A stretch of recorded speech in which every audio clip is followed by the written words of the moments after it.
in I think next few months or years, I think it will be a case where we don't even need to go and do keyword research.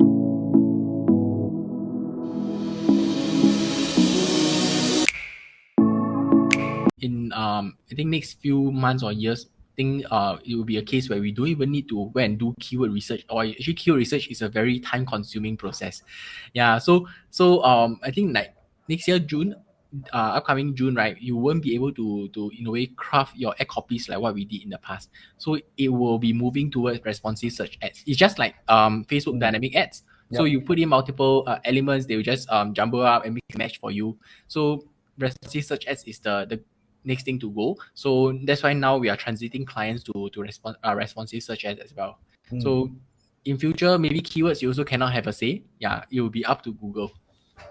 And they may just force you to make sure that your content is in line because they will search based on your content. Now, if it doesn't have that, then you can run the ads.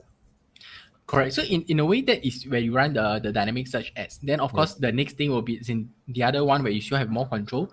You set up your own structure. It's in the keywords for now you can still decide.